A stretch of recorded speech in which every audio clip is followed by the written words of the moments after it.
Mohon ahuat yang dirahmati Allah Subhanahu wa taala, tiba kita di sesi dialog spesial topik berita edisi hari Rabu. Kita sudah terhubung dengan narasumber kita, pengamat politik dan pemerhati bangsa Bang Tony Rosyid. Halo, assalamualaikum warahmatullahi wabarakatuh, Bang Tony. Waalaikumsalam warahmatullahi wabarakatuh, Mas Angga. Kabarnya sehat di pagi hari ini ya? Alhamdulillah sehat walafiat. Alhamdulillah. Pendengar udah standby ini menanti dialog apa yang akan diangkat bersama Bang Tony Rosyid di pagi hari ini. Kami mengusulkan Bang Tony di antaranya.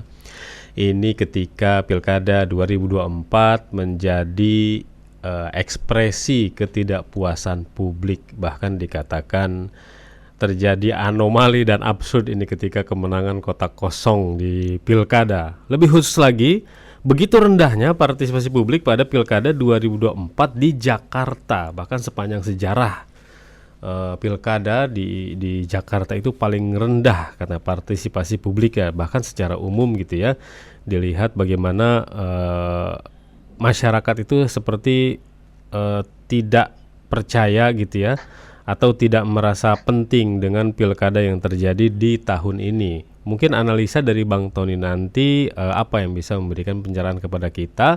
Selain itu juga kita ingin menyoroti tentang kasus yang terus terjadi di kepolisian, khususnya beberapa kasus penembakan oleh polisi.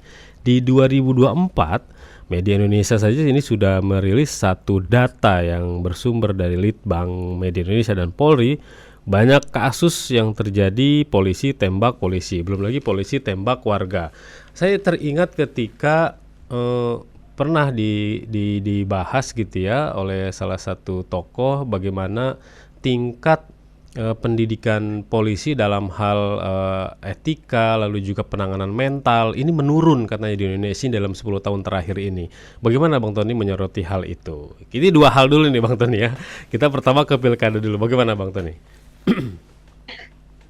Iya, soal Pilkada Jakarta, kenapa kemudian tingkat partisipasinya menurun drastis ya?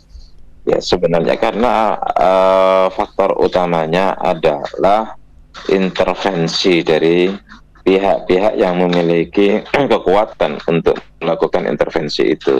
Dalam konteks ini adalah kekuasaan. Ya, di mana intervensi kekuasaan ini kontra rakyat, kontra masyarakat, kontra pemilih, kontra terhadap harapan dan ekspektasi dari mereka yang memiliki suara di DKI. Pada saat itu kita harus objektif untuk mengatakan bahwa masyarakat Jakarta menginginkan hadirnya sosok Anies untuk menjadi salah satu kontestan di dalam Pilkada DKI. Kita masih sebut DKI karena memang kita ragu ya, apakah akan pindah apa ke IKN karena anggarannya 0% masalahnya, anggarannya 0. Gitu ya. Lanjutkan. Jadi sudah mulai tidak ada pembicaraan lagi tentang IKN. Kembali lagi soal DKI partisipasinya rendah.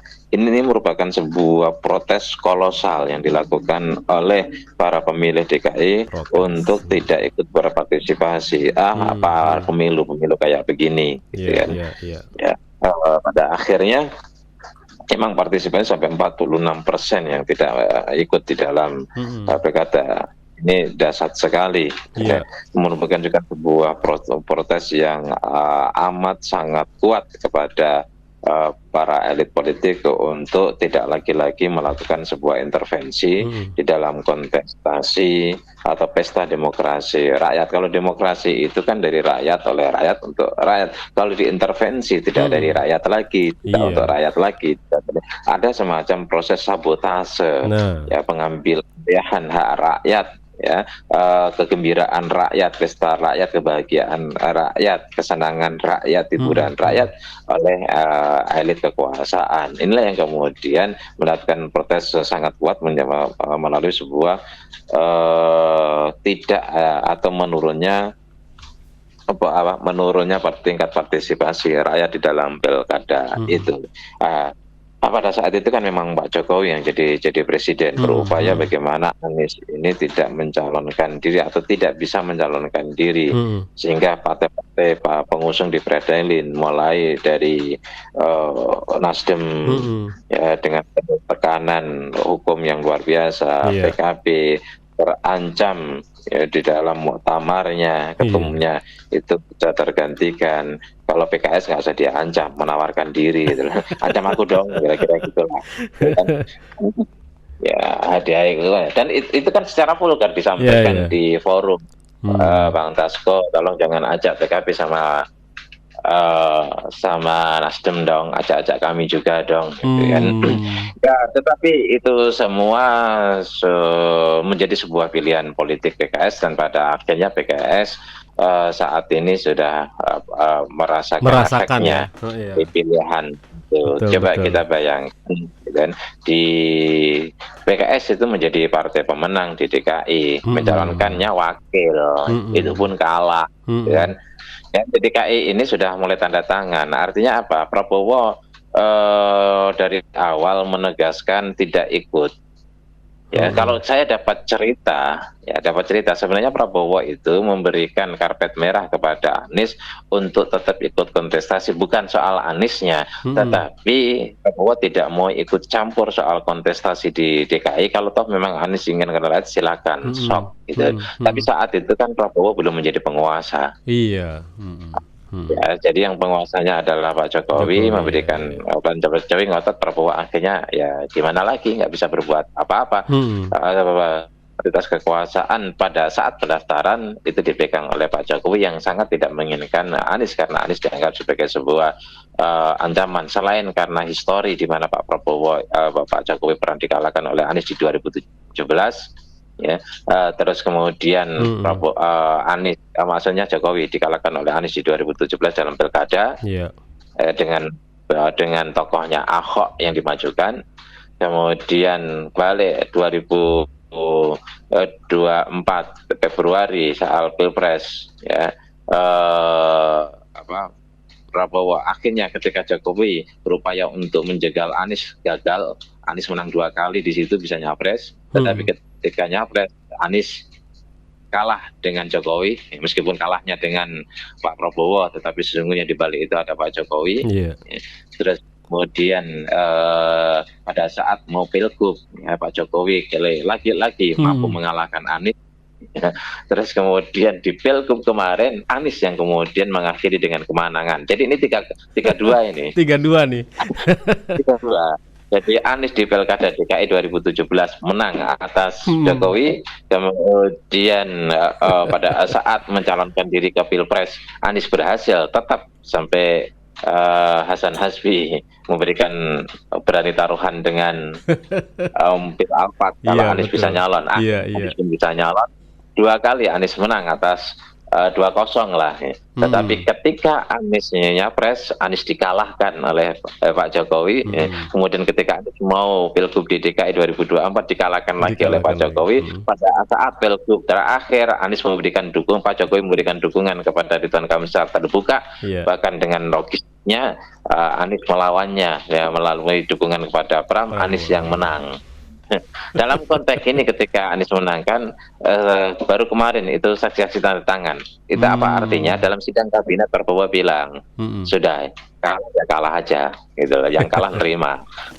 Itu artinya ada pihak-pihak yang berupaya untuk, ya, menggeser angka 50 plus 07 itu untuk menjadi 49, supaya terjadi 2 putaran, gitu, dan ini akan memberi peluang bagi Ridwan Kamil untuk bisa memenangkan. Ridwan Kamil Suswono yang memenangkan, gitu.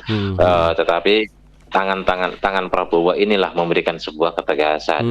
Yang kalah aja, terima, ini adalah produk demokrasi yang dihasilkan diinginkan oleh rakyat Jakarta, menginginkan Pak Pramono dan Rano Karno yang menang. Menurut saya gentle, Pak Prabowo dalam konteks ini elegan, wise, gitu kan. Terus kemudian meskipun beliau adalah seorang tentara yang banyak orang takut, jangan-jangan ini otoriter, Tapi dalam konteks DKI ini dan dalam konteks pilkada secara umum, Pak Prabowo dalam konteks personal sebagai seorang presiden ya cukup kuat dan memberikan ruang untuk kontestasi secara bebas dan tidak memaksakan sendiri. Kalau kemudian ada orang-orang di belakang Prabowo melakukan intervensi dan sebagainya, itu lain soal. Tetapi Prabowo sendiri sebagai kepala negara, sebagai seorang presiden yang punya otoritas kuat, dan dengan contoh di DKI ini menunjukkan bahwa hasilnya harus diterima oleh semua pihak karena ini adalah keinginan rakyat secara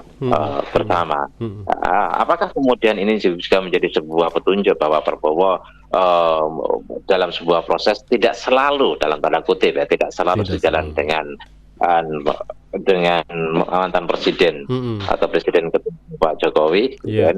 Ya, apakah Prabowo juga merasa tidak nyaman ketika sebanyak hal diintervensi ya atau diambil panggungnya oleh Pak Jokowi? Ini juga menjadi sebuah pertanyaan publik. Ini juga bisa sekaligus menjadi sebuah clue bagi kita semua untuk melihat potret Pak Prabowo kaitannya hubungannya dengan Pak Jokowi. Ini soal pilkada. Meskipun kita ketika bicara di Banten ini dasar sekali. Banten ya, juga ya. Kok bisa kalah. Tapi juga ini adalah satu fenomena. Selalu di dalam politik kita ada kejutan demi kejutan. Termasuk di dalam pilkada. Banyak yang bisa diprediksi, tetapi ada sedikit yang unpredictable, yaitu di Banten misalnya. Orang terkaget-kaget. Bisa orang malas berpikir dan membuat sebuah analisis terhadap Banten karena orang berpikir ini yang menang nggak mungkin kalah gitu. Ternyata ini sebuah kejutan. Ada faktor apakah? Ya media lah yang lebih tahu lah. Ada faktor X, faktor yang tidak normal, faktor anomali.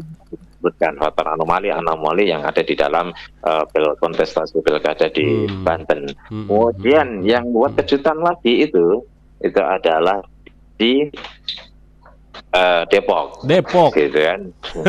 Ya Depok itu adalah wilayah kekuasaan PKS.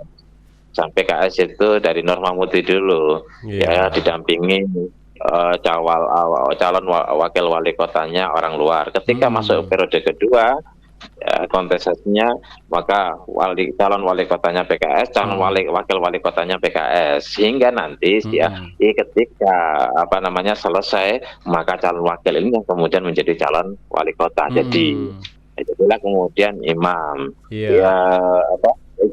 Idris periode pertama didampingi oleh orang lain, Harbin ini. Terus kemudian didampingi orang lain. Kemudian di periode kedua didampingi oleh Imam. Saat kemudian Idris selesai, Imam maju. Dan sekarang terkapar Imam. Terkapar kenapa? Karena ada kaitannya dengan kontestasi di DKI. Ada pengaruh itu ya, pengaruh besar ya. Berpengaruh. Iya. Kalau orang mengatakan tidak berpengaruh, berarti dia tidak mengikuti. Dia tidak membaca variabel yang memberikan dampak itu. Inilah juga sebenarnya pahala yang diterima oleh PKS. Pahala. Ketika PKS tidak membersamai konstituennya. Ya, bersyukur sekali ini pileg sudah lewat. Andai saja tahun ini ada pileg gitu, boleh jadi PKS itu tidak jauh beda dengan P3. Kalau kemudian dapat paling 4% lah ngepres. Ya partai apapun. Kenapa? Karena PKS itu kayak beginilah, PKS itu jualannya A ini yang dimakan gitu kan oleh publik, A yang kemudian menjadi magnet gitu. Tapi kemudian ketika A ini ternyata busuk gitu kan, dianggaplah busuk oleh dalam persepsi orang yang membeli ini, maka para pembeli ini akan keluar, para pembeli akan pergi. Itulah yang disebut kemudian dengan punishment politik. Mereka memberikan punishment. Iya, hukuman ya. PKS memenang di DKI, kemudian mencalonkan jadi wakil lagi kalah. Pemenang di Depok mencalonkan jadi ini wali kota, calon wali kota kalah juga gitu loh.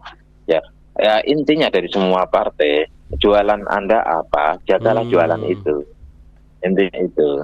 Ya, jadi kalau partai-partai yang lain ya jualannya misalnya PDIP jualannya rakyat, ya harus rakyat, maka Bu Mega tegas. Siapa alek-alek ini yang tidak peduli kepada rakyat, ya tidak ngopeni rakyat, maka di PAW. Tapi itu konsistensi. Kenapa dihajar dengan isu korupsi, dihajar dengan isu HIP komunis, PDIP masih tetap rokok karena memang jualan PDIP itu adalah rakyat, dan kemudian betul-betul mereka ngopeni rakyat dalam konteks ini konstituen, ya rakyat secara umum, konstituen yang betul-betul awasnya, sehingga suaranya stabil. Tetap saja dihajar Pak Jokowi yang sudah dalam tanda kutip dianggap pengkhianat daripada PDIP, memiliki pertahanan yang cukup kuat untuk menjadi pemenang dalam pemilu 2024, meskipun di banyak tempat dalam konteks pilkada habis-habisan PDIP ini kalah di Banten, kalah di hampirnya kalah di Jawa Tengah, kalah di Jawa Timur dan sebagainya. Dan daerah-daerah yang lain. Ini berkaitan dengan pilkada DKI yang dan juga beberapa tempat yang lain. Dan ini juga nampaknya Pak Jokowi mau membangun sebuah investasi, ingin tetap menjadi good father, ya good fathers. Karena di situ ada beban bagi masa depan politik anaknya, menantunya, dua anaknya dan menantunya. Ya pada akhirnya ingin memiliki saham dalam sebuah proses kekuasaan negara ini. Nah ini kalau tidak dikelola dengan baik, kalau terlalu vulgar, maka akan menjadi sebuah benturan antara Pak Jokowi dengan Pak Prabowo. Ibaratnya kan gini, kursi kekuasaan itu cuma satu. Nah, ketika satu ini kemudian ada yang merasa terancam, maka akan terjadi sebuah benturan. Itu kan sama dengan Bu Mega sama Pak Jokowi. Yang jadi presiden ya Pak Jokowi. Pak Jokowi tidak ingin terganggu otoritasnya oleh Ibu Mega, meskipun saham Ibu Mega besar kepada Pak Jokowi. Pada akhirnya terjadi benturan. Dan itu sudah saya tulis 2017. Rakyat baru sadar, masyarakat baru sadar 2023. Nah, begitu juga Pak Prabowo dengan Pak Jokowi. Penguasanya itu adalah Pak Prabowo. Tetapi bagaimanapun Pak Jokowi merasa punya saham yang cukup besar. Tanpa Pak Jokowi seolah-olah akan narasinya begitu. Tanpa Pak Jokowi, Pak Prabowo tidak jadi presiden. Tapi bukan berarti Pak Jokowi bisa kemudian mengambil separuh otoritas Pak Prabowo untuk ikut mengendalikan bangsa ini. Tetapi Pak Jokowi tetap harus melakukan itu dalam rangka mempersiapkan anaknya Gibran. Betul. Pak Jokowi tidak ingin dong Pak Prabowo itu jadi presiden 2 periode, maunya ya Gibran yang jadi presiden. Ya bila perlu di tengah jalan Gibran jadi presiden sehingga tidak bertarung di 2029. Nah, tapi kalau kemudian Pak Jokowi harus betul-betul mau tidak mau, ini bukan soal moral politik, ini bukan soal yang lain-lain, ini adalah sebuah keniscayaan tuntutan politis. Orang itu akan melakukan apa sesuai dengan kebutuhannya. Pak Jokowi sesuai dengan kebutuhan, tuntutan kebutuhannya ya harus memperjuangkan anaknya untuk menjadi presiden di masa yang akan datang. Sementara Pak Prabowo juga ingin mempertahankan tanpa terganggu, terintervensi atau kemudian terbayang-bayangi oleh Pak Jokowi yang di situ sudah mempersiapkan dua anaknya dan menantunya. Ya, pada akhirnya ada proses pematangan situasi yang kedua orang ini pada akhirnya berbenturan. Ya ini saya membuat sebuah analisis berbasis kepada teori ya, data yang ada. Ini bukan soal moral, bukan soal, saya cenderung untuk mengabaikan itu, bukan soal, meskipun bisa analisis moral ini bisa dijadikan sebagai sebuah sesuatu yang bisa ini. Tetapi politik itu berbasis kepada realitas. Dalam teori pertukaran itu ya do it dash, aku memberi supaya kamu memberi, itu berjalan terus. Yang ketika itu tidak sinkron ya, karena yang dipertukarkan itu tidak memungkinkan lagi, maka disitulah akan terjadi sebuah konflik. Jadi konflik antara Pak Prabowo dengan Pak Jokowi itu susah dihindari berbasis kepada tuntutan kebutuhan masing-masing pihak yang memang harus berbenturan. soal waktu kapan dan seperti apa dinamika benturannya, itu kita tinggal tunggu saja. Tapi sulit untuk secara teoritis ya, sulit untuk menghindari benturan antara dua belah pihak ini yang memperebutkan satu kursi. Betul. Apalagi nanti ingin ditunjukkan siapa penguasanya di sini yang sebenarnya kan gitu ya. Iya. Bang Tony, kita ke isu yang kedua ini, ketika beberapa kasus penembakan oleh polisi di 2024 sangat mengkhawatirkan masyarakat gitu ya, apalagi yang menjadi korban dari mulai siswa, termasuk korbannya itu ada juga yang sesama polisi juga gitu ya, melihat catatan yang terjadi dalam beberapa tahun ini. Bagaimana Bang Tony melihat pendidikan di kepolisian, kira-kira yang harus disorotinya apa? Ataupun dengan ada dua faktor. Yang kedua faktor pertama itu adalah soal rekrutmen itu kan memang dilihat dari sisi mental ya, mental yang stabil. Polisi memang sejumlah oknum bisa masuk ke kepolisian tanpa melalui sebuah persyaratan yang ketat soal itu. Diduga tidak memiliki syarat yang ketat soal itu ya, sehingga kemudian muncullah oknum-oknum yang secara mental nggak stabil.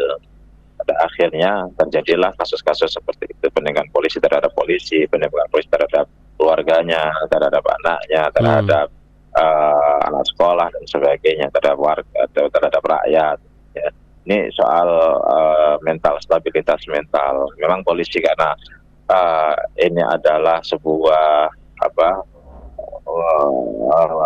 kelompok masyarakat yang diberikan senjata, maka betul-betul bisa menjaganya itu dengan mentalnya. Mental stabil, ya bisa menggunakan senjata itu pada tepat. Yang kedua adalah sistem pemberian senjata. Mestinya dipegangnya senjata itu pada polisi-polisi yang memang sudah terscreening kebutuhannya. Ya dia posisi seperti apa. Ya, misalnya kalau polisi lalu lintas, apakah perlu pegang senjata gitu. Ya, polisi yang kemudian tidak dalam keadaan yang dia berkantor saja, apakah perlu bersenjata. Ya, polisi bersenjata itu kan polisi yang memang berhadapan dengan situasi darurat, potensi darurat, potensi konflik, potensi kriminal. Ya, polisi-polisi yang berhadapan dengan itulah polisi yang bersenjata. Polisi yang berhadapan dengan tidak adanya potensi atau kecil kemungkinan adanya potensi kriminalitas, potensi konflik, ya saya pikir tidak perlu dipersenjatai. Seperti berhadapan dengan demo, ya nggak perlulah polisi itu bersenjata. Ya, kemudian berhadapan dengan itu pun kemudian juga kapan polisi itu membawa senjata. Meskipun dia adalah polisi yang bertugas di rawan konflik dan rawan kriminalitas, tetapi tidak berarti kapan saja bisa membawa senjata. Ketika mereka tidak sedang bertugas, ya tentu saja mestinya tidak boleh membawa senjata. Nah, disinilah perlu regulasi yang tepat atau sistem persenjataan personel yang tepat. Siapa-siapa yang berhak untuk membawa senjata dan kemudian kapan mereka membawa senjata, sehingga kemungkinan terjadi penyalahgunaan senjata itu bisa dikurangi, bisa diminimalisir. Itu sih. Iya, Bang Tony. Halo? Terus, halo Bang Tony. Ya. Dan ini sebagai penutup Bang Tony, kita juga ingin menyoroti bagaimana ketika evaluasi yang harus dilakukan oleh para aparat gitu ya, secara menyeluruh aturan dan juga dari sisi internalnya. Bagaimana pendekatan? Iya, saya pikir itu urusan internal polisi yang terus-menerus melakukan sebuah reformasi. Perbaikan itu kan tidak bisa dilakukan, tidak hanya bisa digaungkan, tapi juga harus konkret dilakukan dan dilakukan secara bertahap dan terus-menerus secara konsisten. Ya, jadi bukan ketika ada kasus kemudian ribut dengan kasus, tapi reform itu harus terus-menerus dilakukan berbasis kepada evaluasi yang dilakukan juga secara terus-menerus. Jadi lakukan monitoring dan evaluasi terus-menerus tidak hanya kepolisian, di semua lembaga. Yang kemudian hasil evaluasi ini memberikan rekomendasi untuk melakukan perbaikan demi perbaikan. Tapi sedikit saya ingin bicara tentang Pak Prabowo terkait yang sekarang kuat untuk ingin memberantas korupsi sebagai sebuah tambahan. Jadi saya hari ini mungkin keluar tulisan saya soal ini. Saya sedang makan malam dengan seorang pejabat. Pada saat saya makan malam, ada pejabat ini telepon, ada Japrian, Pak Prabowo mau telepon saya. Oh gitu. Kemudian izin ya. Kemudian dia berdiri, langsung telepon berdiri, supaya nggak berisik dengan saya, dia agak pinggir, telepon langsung di depan saya, itu Pak Prabowo ngobrol. Satu pesan yang diberikan Pak Prabowo kepada kawan saya ini, jangan korupsi. Jangan korupsi. 2 hari kemudian saya ketemu dengan pejabat sekelas menteri, ngobrol lah malam, makan malam ya sambil ngopi ya. Ada 5 orang kami ngobrol. Kemudian dia cerita baru saja selesai sidang kabinet. Dalam sidang kabinet itu Pak Prabowo menegaskan jangan korupsi, kearifan rakyat. Dan minta semua tidak korupsi. Dan dia juga cerita pada saat dia dilantik, ya Pak Prabowo juga bilang Anda jangan korupsi. Sampai kemudian 2 kali dalam berbeda dia bilang korupsi. Nah, menurut saya ini perlu diapresiasi. Ada semacam tekad untuk good governance, ya. Ada semacam goodwill, keinginan baik dari Pak Prabowo untuk melakukan pemberantasan korupsi yang di Indonesia ini ya sudah menjadi sebuah sistem. Jadi mana ada institusi yang di dalam tidak ada korupsi, dan korupsi ini itu dilakukan secara terstruktur, ya, kemudian sistematis, ya, dilakukan secara berjamaah, ya, dan semua transparan. Lakukan kayak begini. Kalau kita tanya di institusi itu tidak ada yang tidak tahu. Ya, hampir semua terlibat. Saya tidak mengatakan semuanya terlibat. Hampir semuanya terlibat dalam korupsi itu. Tentu ada orang-orang yang tidak mau terlibat dalam korupsi itu. Dan kita dengar kemarin Menteri Agama juga memberikan wasiat pesan kepada para kakanwil untuk tidak korupsi dan menindak dari bawah demi sebuah amplop yang itu notabene bagian daripada tindakan korupsi. Iya. Tapi dari semua ini, satu sisi kita apresiasi betul apa yang dilakukan Pak Prabowo dan kita memberikan sebuah dukungan. Tetapi pemberantasan korupsi itu, ya mulai disadap-sadap ini. Biasanya kalau suara kayak ada yang aneh-aneh suaranya nih ya. Iya. Pokoknya kalau sudah ngomong macam-macam itu sudah mulai ini. Banyak, kadang ada musik, kadang ada inilah, kadang suasana. Nah, ini enggak panik. Ya gini, ini dengung banget ini. Apa ada suara seperti angin kencang. Nah, tapi suara Bang Tony cukup jelas kok. Iya. Jelas ya. Ini suaranya kencang, ada angin. Ini korupsi itu tidak akan efektif pemberantasannya ya kalau hanya melalui sebuah komitmen moral. Pak Prabowo sudah memulai komitmen moral, jangan korupsi. Ini bagus, langkah yang bagus, langkah yang menurut saya perlu secara bersama-sama dengan sangat kuat, ya. Tetapi itu akan berjalan secara baik. Itu ada poin-poin terakhir yang disampaikan mengenai penanganan korupsi yang dicanangkan oleh Presiden Prabowo di beberapa lembaga, termasuk tadi ada cerita beliau ketika ngobrol sama temennya, tahu-tahu temennya ini pasti teman pejabat ini, temennya ditelepon Prabowo dan diminta untuk jangan korupsi. Oke, Iwan Ahod, sepertinya kita terputus tadi ya bersama Bang Tony Rashid. Untuk itu kita akhiri dialog bersama Bang Tony di pagi hari ini. Semoga Bang Tony selalu sehat. Insya Allah kita jumpa lagi pekan depan. Assalamualaikum.